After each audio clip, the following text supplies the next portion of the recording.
remercie tous de l'honneur que vous me faites déjà de me faire intervenir dans cette prestigieuse université.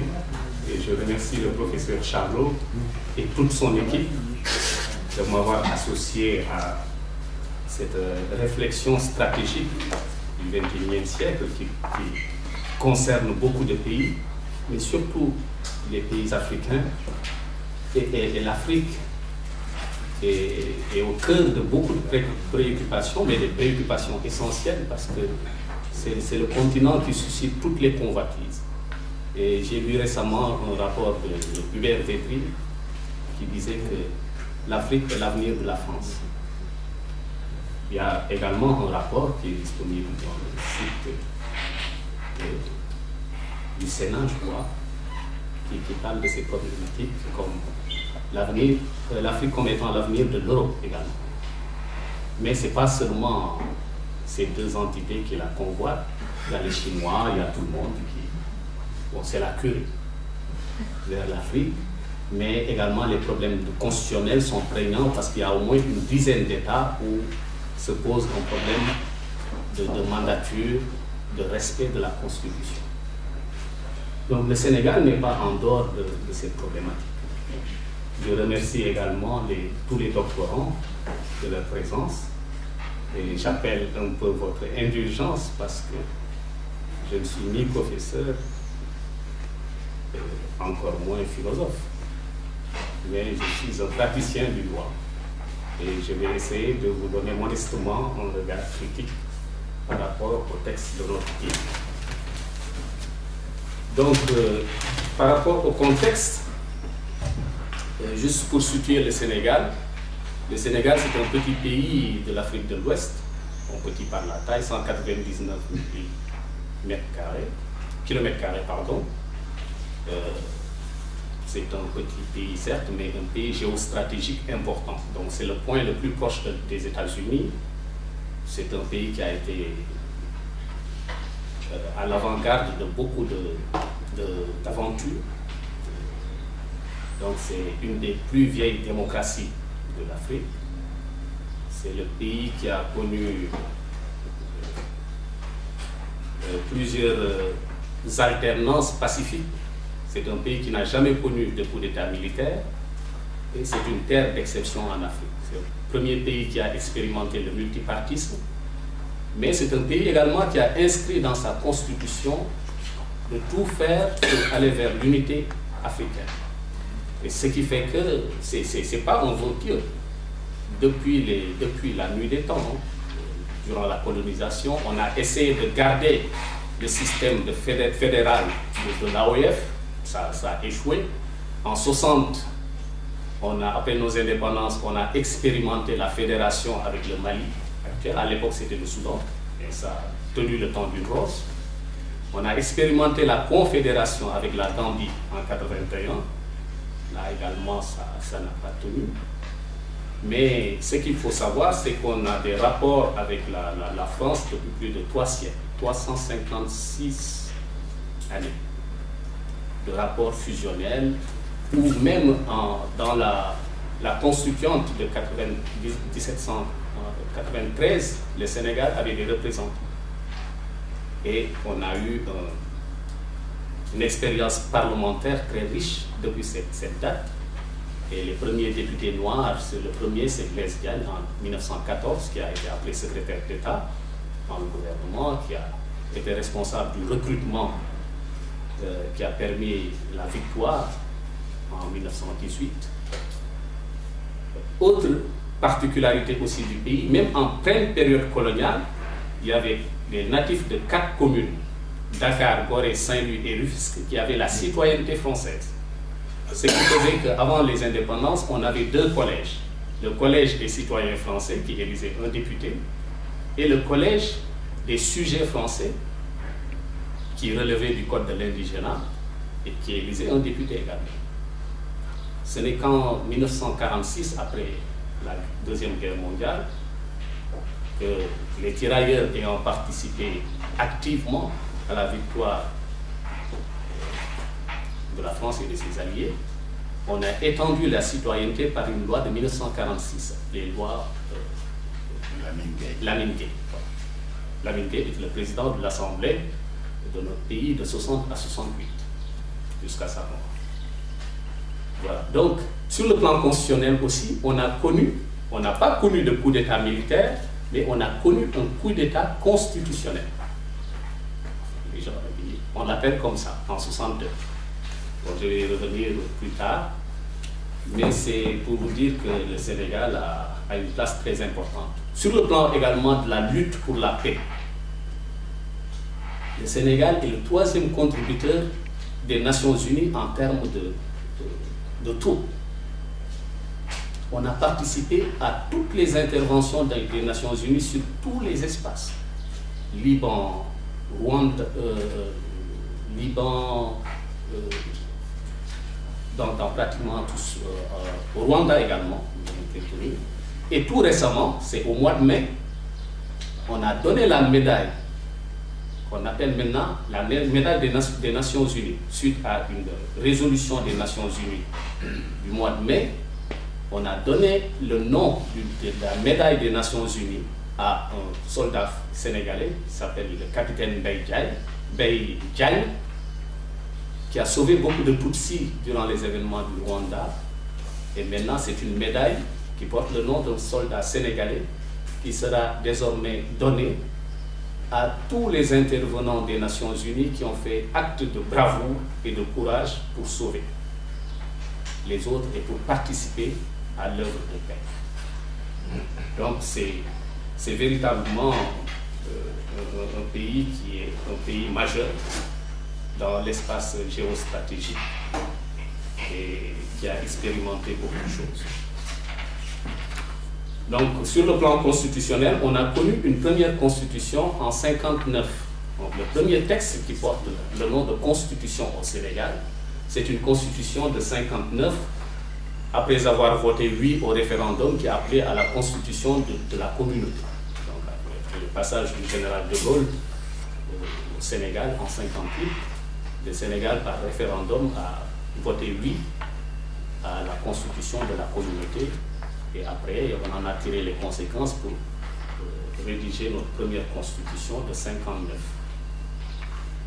Donc ça interpelle les constitutionnalistes. D'ailleurs, on s'est demandé est-ce qu'une instance non indépendante, ne bénéficiant pas de toutes les prérogatives constitutionnelles, pouvait s'ériger en constituant. Voilà. Mais en tout cas, c'est le premier document. Donc en 1960, on a eu notre première constitution qui a institué le régime parlementaire. Donc on avait un régime parlementaire avec un président et un président du conseil qui avait les pleins pouvoirs. Donc véritablement un régime parlementaire. Mais ça a posé des problèmes de bicéphalisme.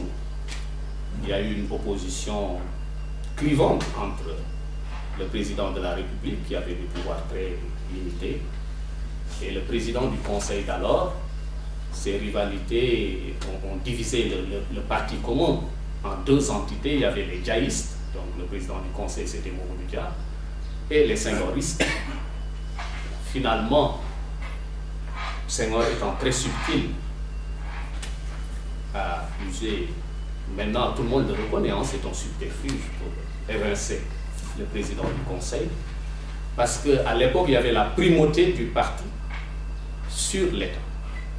Et les ministres étaient en même temps des responsables du parti dominant. Parce que c'était un parti qui avait phagocyté tous les autres partis d'opposition. Les partis de gauche étaient dans la clandestinité et les autres avaient été absorbés par le parti dominant d'alors. Alors les décisions se prenaient dans le parti et étaient entérinées au niveau gouvernemental. Là, il y avait une opposition. Malheureusement, un moment, cette opposition est allée jusqu'à la proposition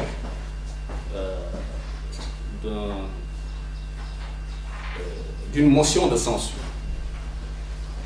Alors, le président du Conseil disposant des forces armées et les objets de la résolution n'étant pas définis dans le parti, il s'est opposé à ce que les députés se réunissent à l'Assemblée. Le président de l'Assemblée nationale, Lamine Gueye d'alors, a convié les députés dans son domicile et on a voté la motion de censure, 46 députés sur 80. Et les armées également étaient divisées. Finalement, le président du Conseil a estimé que le président n'avait pas à intervenir dans ce sens. Il a demandé qu'on l'arrête.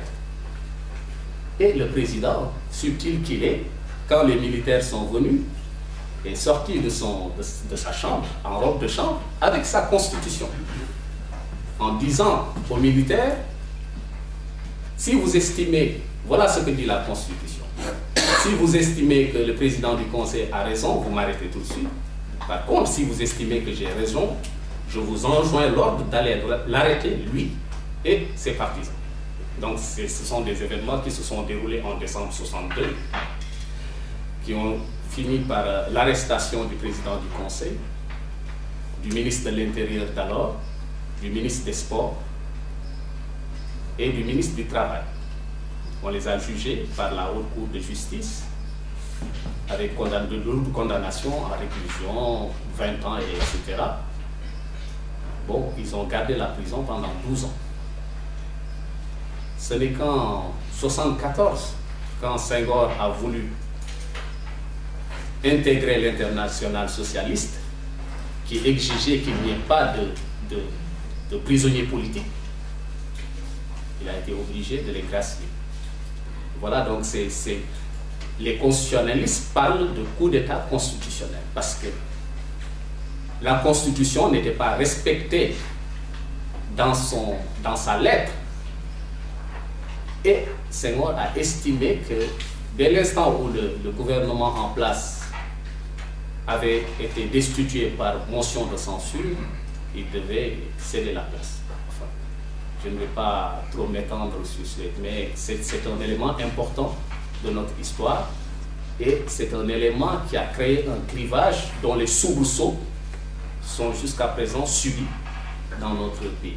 Naturellement, après ça, le président sorti vainqueur a tout de suite fait de gommer le régime parlementaire et ça a été à l'origine de la deuxième constitution, révision constitutionnelle. On balaye tout ce qui est parlementarisme et on institue un régime présidentiel avec plus de bicéphalisme, mais un président fort. Et c'était une exception, les gens sont beaucoup posé la question, pourquoi un État, un pays africain, adopte le parlementarisme par rapport au présidentialisme qui sied mieux à nos traditions, parce que chez nous on dit que deux caïmans ne boivent pas dans le même marigot. Mais ça a été une expérience tentée. Mais il faut dire que l'histoire du Sénégal, c'est l'histoire d'un régime parlementaire. C'est-à-dire de 1793 aux indépendances, c'était un régime parlementaire avec plusieurs assemblées qui se sont manifestées. Bon, je reviendrai là-dessus. Donc, vous voyez, c'est un État qui a beaucoup d'avantages, c'est une démocratie majeure, une exception démocratique, entourée par des pays qui sont devenus instables, le Mali, la Mauritanie, la Guinée-Bissau, la Guinée, ce sont nos pays frontaliers. Mais en dépit de ces avancées significatives connues et notées dans le respect de la démocratie et des droits de l'homme, il subsiste encore des scories dans notre système qui entachent notre manteau de démocratie. Parce que les règles du jeu sont souvent changées et la plupart du temps à la veille des élections, et même la charte fondamentale n'y échappe pas. On est même tenté de croire que chaque président de la République doit avoir sa propre constitution taillée sur mesure.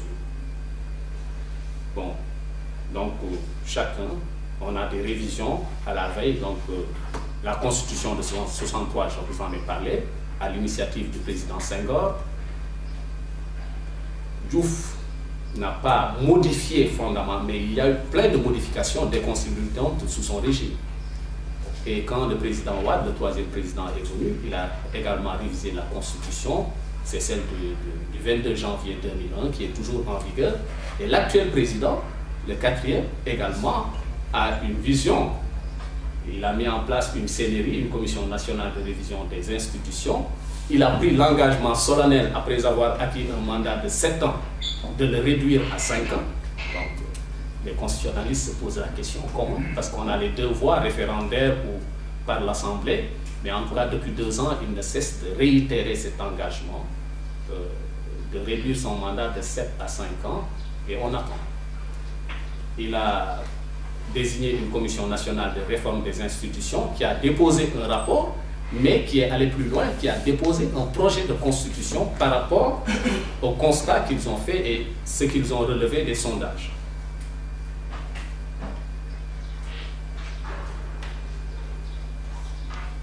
Donc, malgré ces révisions, en plus de ces révisions, on a eu plusieurs changements des constitutions, plusieurs, au point qu'on peut se demander quelle est la réelle volonté du législateur ou du constituant. En réalité, le problème se situe plutôt dans la déconnexion entre la réelle volonté du peuple et la Constitution elle-même, qui dénie à celle-ci toute sacralité. Et puis encore, plusieurs mécanismes et leviers sont facilement actionnés pour accroître cette instabilité. Fort heureusement, face au dessein de dévolution monarchique du pouvoir supposé au réel de l'ancien président Wade au profit de son fils, le peuple a opposé une résistance farouche qui, tout en scellant le sort du projet de modification constitutionnelle prévoyant un ticket à l'américaine, marquait le début d'une sacralité de la charte fondamentale qui se confirmera par la suite par une forte contestation d'une candidature supplémentaire du président sortant lors des élections présidentielles de 2012. Donc je vais axer mon intervention sur 2 points. L'absence de sacralité qui est source de fragilité et l'aube d'une sacralité naissante qui relève d'une nouvelle conscience citoyenne par rapport à la Constitution, étant entendu qu'on a une conscience citoyenne parce qu'on vote depuis, on a des avancées démocratiques. Mais par rapport à la Constitution, il y avait un certain déphasage et depuis les événements de 2011, qu'on appelle les événements du 23 juin, il y a une nouvelle conscience citoyenne par rapport à la sacralité de la Constitution. Ce sera le deuxième axe de mon intervention. Alors, absence de sacralité. Pourquoi la Constitution, comme consécration du pacte social, doit être moulée dans du marbre pour s'ériger en pilier fondamental et sacré. Elle doit être stable, difficilement modifiable et sa violation doit faire l'objet de sanctions sévères et efficaces. Cela est valable pour la Constitution américaine et celle non écrite de la Grande-Bretagne ainsi que de la France. Cela n'est pas le cas du Sénégal, qui sans conteste est une démocratie légale, mais qui s'accommode pour autant de modifications répétitives de sa Constitution. Les raisons ou explications peuvent être soit historiques, soit sociologiques. Pour les raisons historiques, elles procèdent d'un brouillage des paradigmes. Dans un premier temps, je dis brouillage des paradigmes parce que le phénomène constitutionnel n'est pas étranger au Sénégal. Je vous ai distribué tout à l'heure la charte du Mandé. Le Sénégal est dans cet espace soudano-sahélien. Et cette charte, c'est une charte écrite qui date de 1236. Mais après ça, également, on a eu une autre constitution, celle-là non écrite, de Thierno Souleymane Baal, qui avait érigé une théocratie dans le Fouta qui a duré 1 siècle. Donc les populations sénégalaises ne sont pas étrangères au phénomène constituant, comme l'a dit hier Madame Dardaël, avec les Tunisiens. C'est la même chose pour les Sénégalais aussi.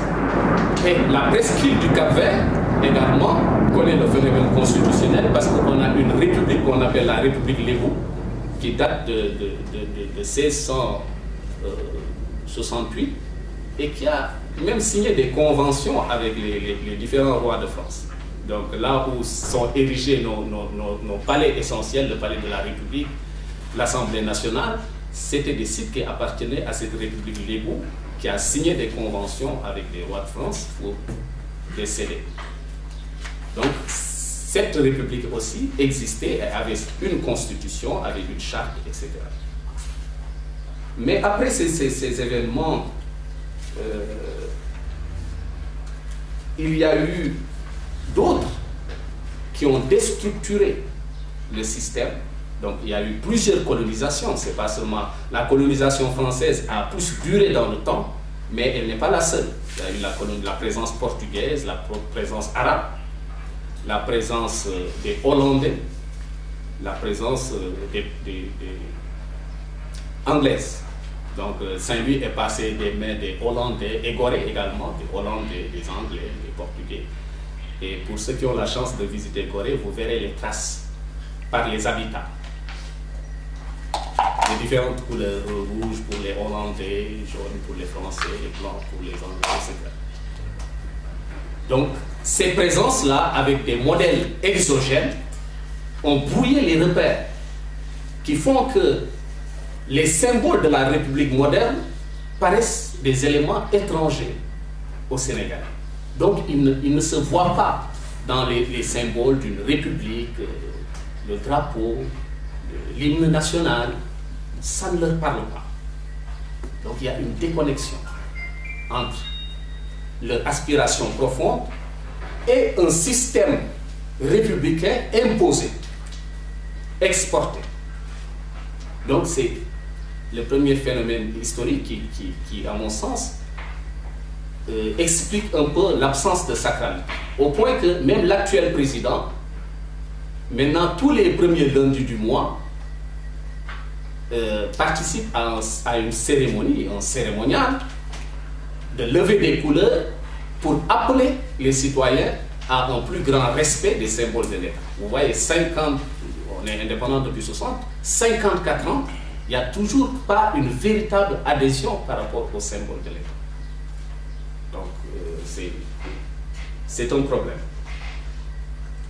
Bon, ce qui fait que c'est une vision, les acteurs ont une vision tronquée de la vie commune, de la nation, des symboles de l'État. Il y a également des raisons sociologiques qui tiennent à la survivance et à la vivacité des légitimités traditionnelles. Donc il y a les adhésions chez nous se font par rapport à la langue, parce qu'il y a plusieurs langues nationales, que les colons appelaient les langues vernaculaires. Mais on a pris une loi pour dire que c'est des langues nationales. On en a plusieurs parce qu'on a plusieurs ethnies, comme la plupart des pays africains.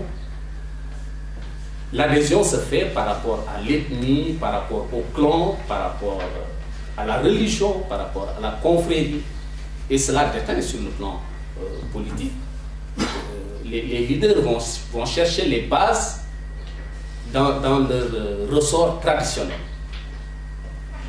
Et l'adhésion se fait non pas sur des bases de programmatique, mais sur des bases de liens plus traditionnels.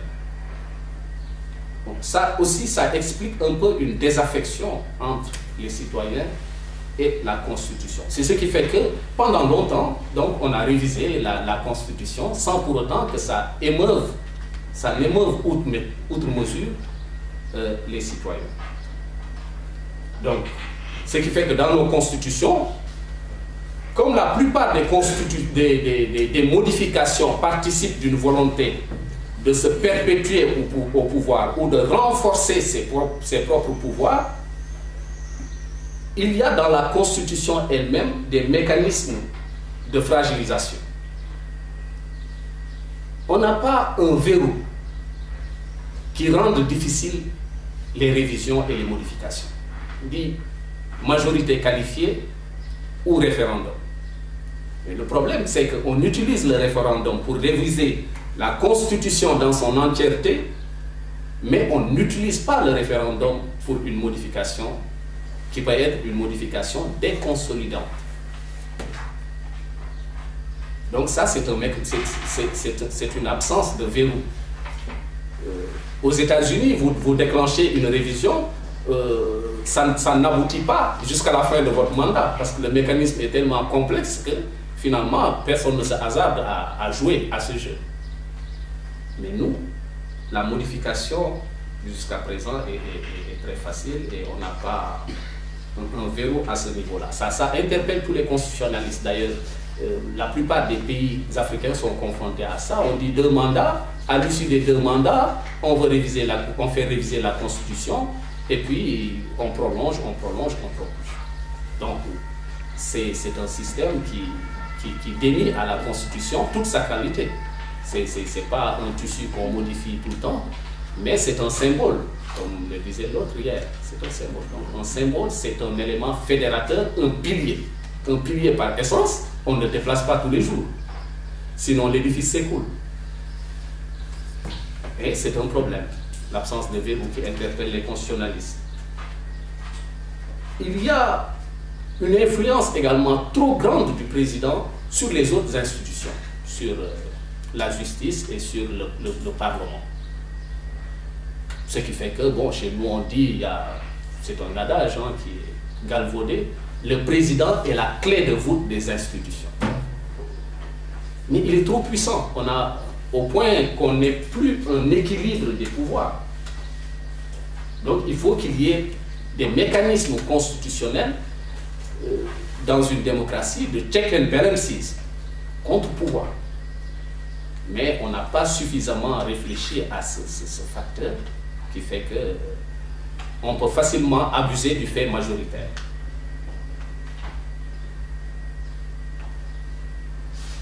Donc ça, c'est des éléments. Mais il y a également un autre élément de fragilisation, l'absence de contrôle citoyen. Dans le contrôle normal de la constitutionnalité, c'est 1/10 des députés ou le président de la République dans la phase de promulgation.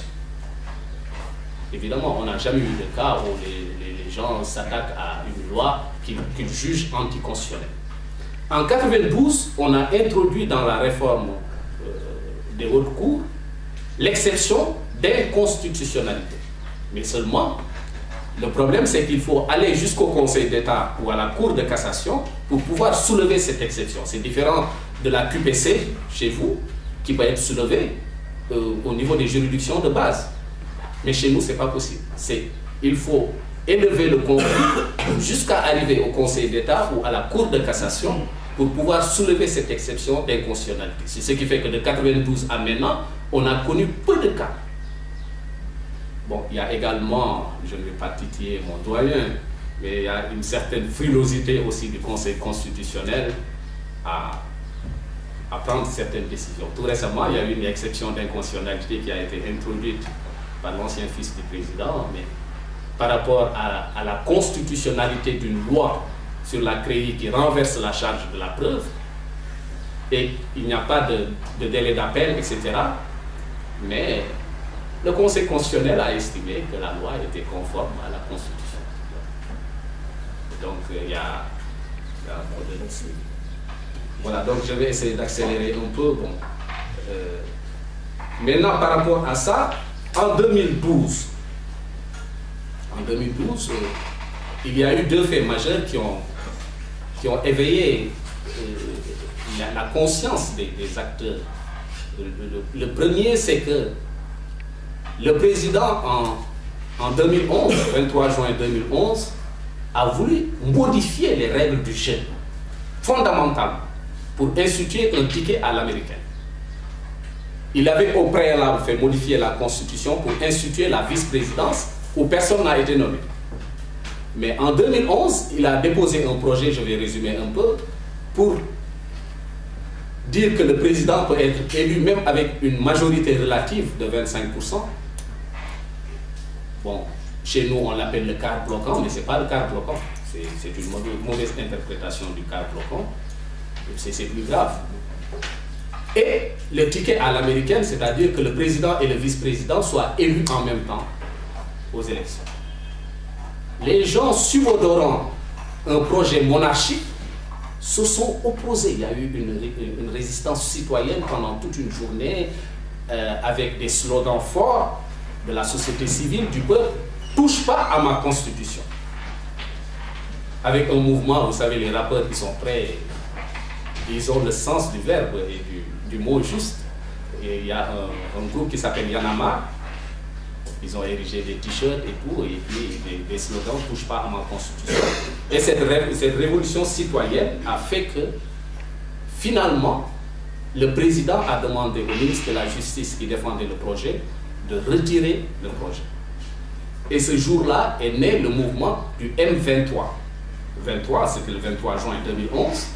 Et ils ont érigé le mouvement, ils l'ont intitulé le M23.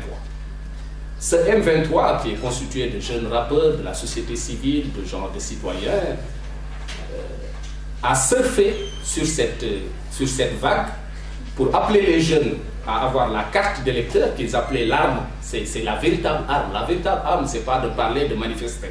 La véritable arme pour le citoyen, disait-il, c'est le bulletin de vote. Donc ils ont incité les jeunes à s'inscrire, etc.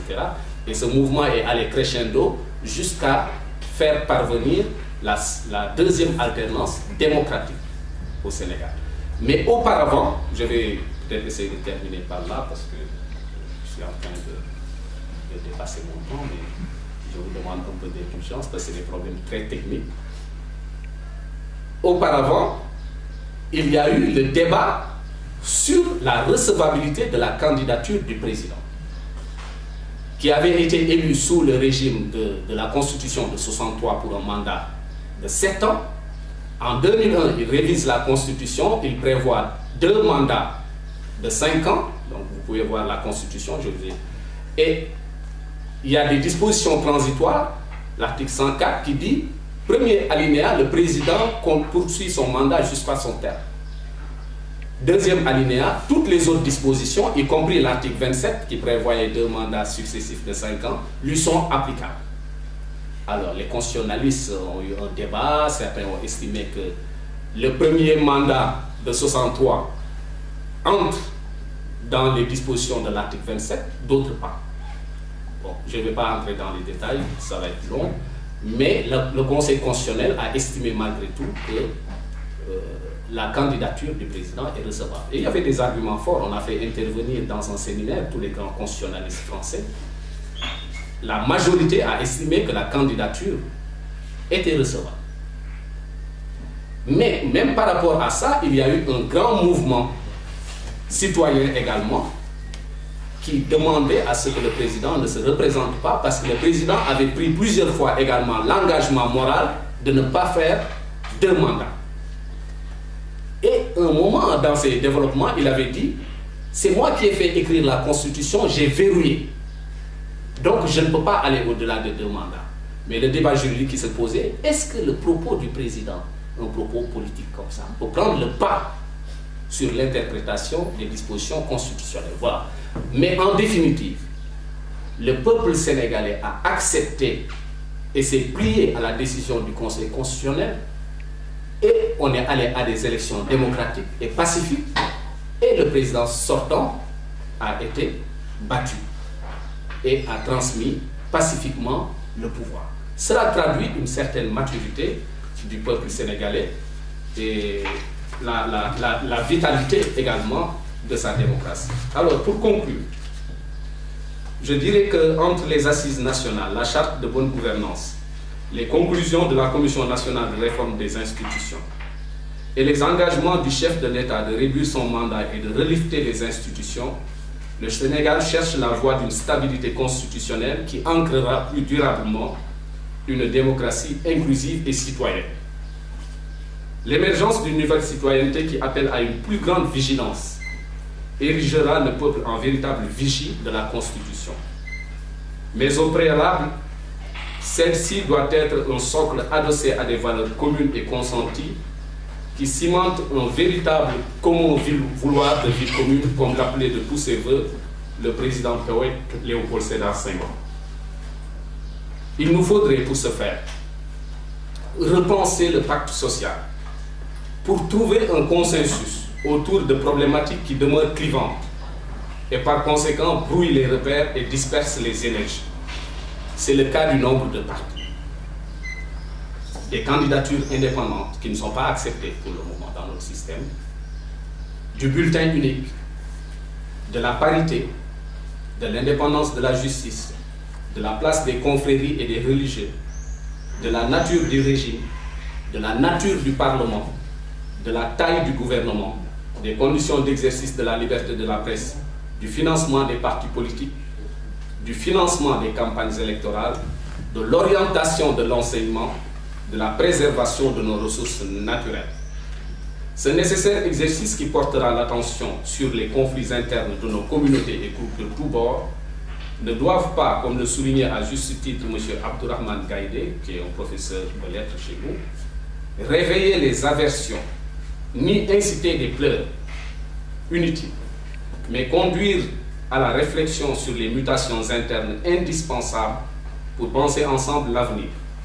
Aucune société n'est aussi lisse qu'on le pense et donc nos analyses doivent puiser dans le substrat de la houle afin d'éviter de tomber dans le piège de l'écume qui recouvre la réalité subtile de la civilisation. Je vous remercie de votre aimable attention.